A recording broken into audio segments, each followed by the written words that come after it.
العاشرة مساء بتوقيت أسمر المحلة، أينما كنتم أيها السادة والسيدات من الفضائية الإثرية، نحييكم ونقدم لحضراتكم نشرة أخبار هذا المساء المستهلك المعتاد بأهم وأبرز العناوين.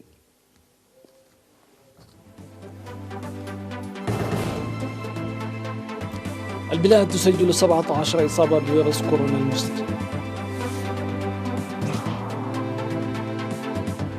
دعم المرأة في إقليم القصبة.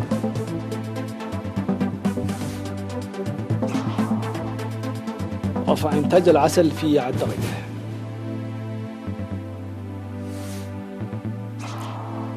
الحكومة السودانية توقع في جوبا اتفاقية سلام مع أبرز الفصائل المتمردة. مدريد أول عاصمة أوروبية تعيد فرض حجر صحي تدريجي. قتلى في هجوم بسيارة مفخخة شرقي أفغانستان. أهلا بكم إلى التفاصيل. إعلان وزارة الصحة: أظهرت الفحوصات التي أجريت اليوم الثالث من أكتوبر في مراكز العزل بالإقليم الجنوبي إصابة 17 مواطنا بفيروس كورونا المستجد، وكان 14 من بين المصابين 17 في مركز العزل بمنطقة سنعفة، ومصاب واحد في مركز العزل بمنطقة مايمنة، ومصاب واحد في مركز العزل بمنطقة جرونا، ومصاب واحد في مركز العزل بمنطقة إنداغرقش. وقدم جميع المصابين خلال الأسابيع الماضية من إثيوبيا بطرق غير نظامية. ورغم منع الحركة، إلا أن قدوم المواطنين من دول الجوار من إثيوبيا والسودان واليمن وجيبوتي لا زال متواصلا، وقد بلغ أعداد المواطنين العائدين بطرق غير نظامية إلى البلاد حتى الآن 17490 مواطنا. في غضون ذلك شفي 5 مصابين بفيروس كورونا بعد تلقيهم الرعاية الصحية في مستشفيات الإقليم الجنوبي وكذلك جنوب البحر الأحمر، وتوجهوا إلى منازلهم. وكان 4 من بين المواطنين المتعافين في الإقليم الجنوبي، واحدا في إقليم جنوب البحر الأحمر. وبهذا بلغ عدد الإصابات بفيروس كورونا في البلاد حتى اليوم 398 إصابة، شفي منها 358، ولا يزال 40 مصابا يتلقون الرعاية الصحية في المستشفيات. وزارة الصحة أسمر الثالث من أكتوبر 2020.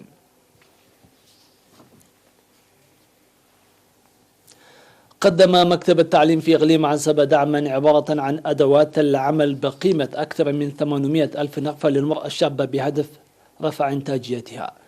الأدوات المقدمة ل 39 امرأة تم تدريبها في أعمال الفخاريات، و166 امرأة لتصفيف الشعر.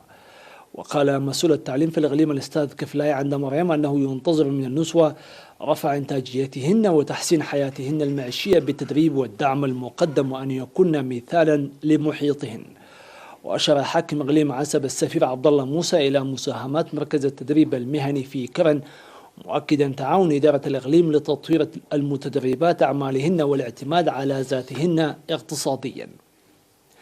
وشكرت النسوة الدعم المقدم موضحات العمل لإحداث تغيير جذري في حياتهن. ويقدم مركز التدريب المهني في كرن الذي تأسس في العام 2016 التدريب في مجالات تصفيف الشعر وصناعة الفخاريات والقزل والكهرباء والكمبيوتر. ونظم المركز دورات تدريبية ل900 شاب في 5 دفعات متتالية.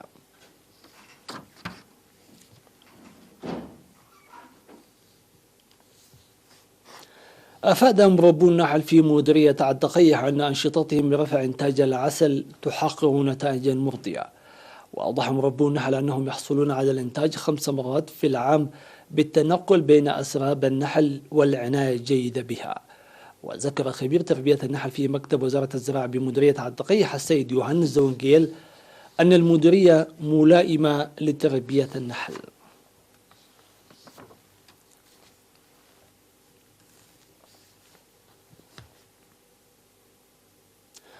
قام سكان أنباحسة بمديرية سنعفة بصيانة الطريق الذي يمر بوسط قريتهم إلى الضواحي الأخرى حتى بيحات. واشتمل العمل إلى جانب إصلاح الطريق، صيانة المنازل المنهارة، وشق مياه الشرب. وأوضح السكان أن صيانة الطريق يسهم لتسهيل خدمات المواصلات وتطور القرى. وفي مديرية أدوبحة قام السكان بنفير لصيانة طريق أدوبحة نقفل بالغ طوله حوالي 150 كيلومتر، وتشمل الصيانة طريق إلى بابو عريرب البالغ طوله 50 كيلومتر، وطريق حستا دريت 45 كيلومتر، ودريد مدقاق 30 كيلومتر، وطبرة 25 كيلومتر. وأكد مدير مديرية أدوبحة السيد محمد عمر درار على أهمية صيانة الطريق للحياة الاقتصادية والاجتماعية.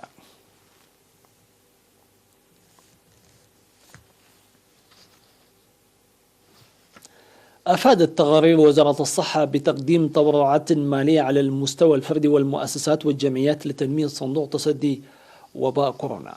وبموجب ذلك تبرع أعضاء مجلس إقليم عنسبة 35275 نقفة، وعمال شركة بيشا الأجانب 2100 دولار أمريكي، وأبناء حرقيق ومقيمي عاصمة 3000 نقفة، وجمعية مسرت فقرة التعاونية 3000 نقفة، وجمعية أبونا تخل هيمانوت بعلى مريم أبناء كنتيبة بحر نقاسي 3000 نقفة، وجمعية يسوس دق قبرو مقيمية أسمرة 2000 نقفة، وجمعية سلام كرنة التعاونية 2000 نقفة.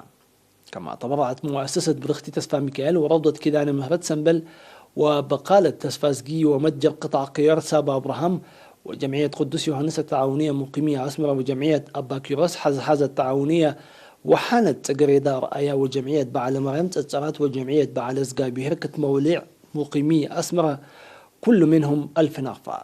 كما تبرعت جمعية عدي ودركي ودمت مقيمية أسمرة، ومؤسسة سمهر تسفاسقي للحدادة 1000 نقفة، و6 مواطنين ما مجموعه 17,000 نقفة.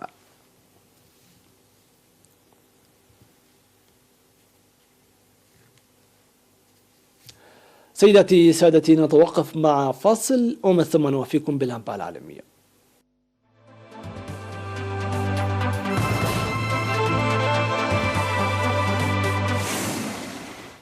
أهلا بكم من جديد. قالت وكالة الأنباء السودانية الرسمية أن حكومة البلاد الانتقالية قد وقعت على اتفاق نهائي للسلام الشامل مع تحالف الجبهة الثورية في عاصمة جنوب السودان جوبا. كان الجانبان قد وقعا على اتفاق بالأحرف الأولى في جوبا أيضا نهاية أغسطس الماضي، واتفق الجانبان على عدد من القضايا المتعلقة بعدة مناطق في السودان مثل إقليم دارفور ومناطق النيل الأزرق وجنوب كردفان لينهي 17 عاما من الحرب الأهلية. ويتكون الاتفاق من 8 بروتوكولات تتعلق بقضايا ملكية الأرض والعدالة الانتقالية والتعويضات وتطوير قطاع الرحل والرعوي وتقاسم الثروة وتقاسم السلطة وعودة اللاجئين والمشردين، إضافة إلى البروتوكول الأمني والخاص بدمج مقاتلي الحركات في الجيش الحكومي ليصبح جيشا يمثل كل مكونات الشعب السوداني.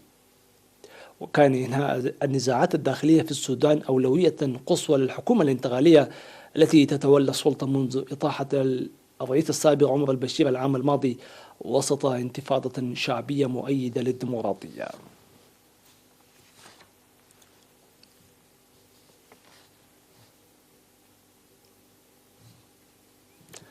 فرضت السلطات الإسبانية الحجر الجزئي في العاصمة، إذ لم يعد بإمكان سكان العاصمة و9 بلدات مجاورة متضررة بالفيروس مغادرة بلداتهم إلا للضرورة القصوى.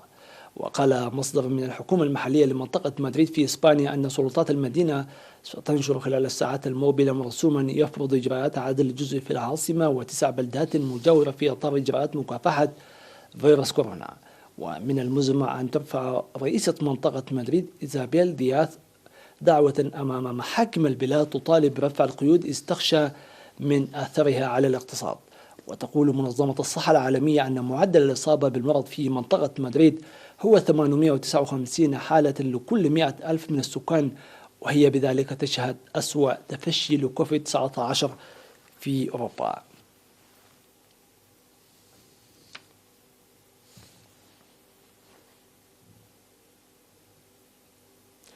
قتل 15 شخصا على الأقل وأصيب أكثر من 30 آخرين في هجوم بسيارة مفخخة استهدف مقرا حكوميا شرقي أفغانستان. وقع الانفجار في مبنى إداري يضم أيضا مرافق عسكرية في منطقة قنيكيل بولاية ننغهار، على ما أفاد المتحدث باسم الحاكم عطا الله قوخياني. وقال المتحدث ذاتي أن سيارة مفخخة انفجرت عند مدخل المبنى، وحاول عدة مسلحين دخول المبنى بعد الهجوم لكنهم قتلوا على أيدي قوات الأمن. وأكد المتحدث باسم الشرطة الإقليمية فريد خان تفاصيل الهجوم، وأشار إلى أن معظم القتلى هم من عناصر قوات الأمن الأفغانية بالإضافة إلى مدنيين، ولم تعلن أي جهة مسؤوليتها عن الهجوم بعد، لكن خان اتهم طالبان حيث تنشط وداعش في تلك المنطقة.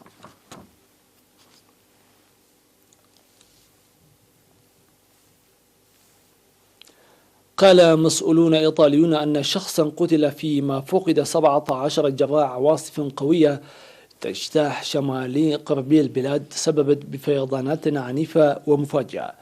وكان المسؤولون في مقاطعة بيمونتي التي تقع على الحدود الفرنسية الجنوبية الشرقية أكدوا وفاة متطوع في عمليات الإنقاذ وفقدان 11 آخرين. ووصف المسؤولون المنطقة قائلين أنها مقطوعة عن العالم بسبب شدة العواصف. وفي جنوب شرق فرنسا قالت السلطات بمحافظة ألب ماريتيم أنه تم العثور على جثتين، وما زال البحث جاري عن 8 أشخاص في عداد المفقودين.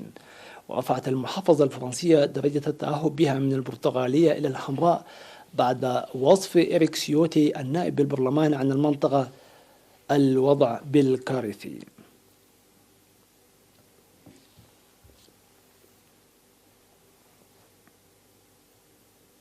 بهذا نكون قد وصلنا إلى ختام هذه النشرة. في أمان الله وحفظه.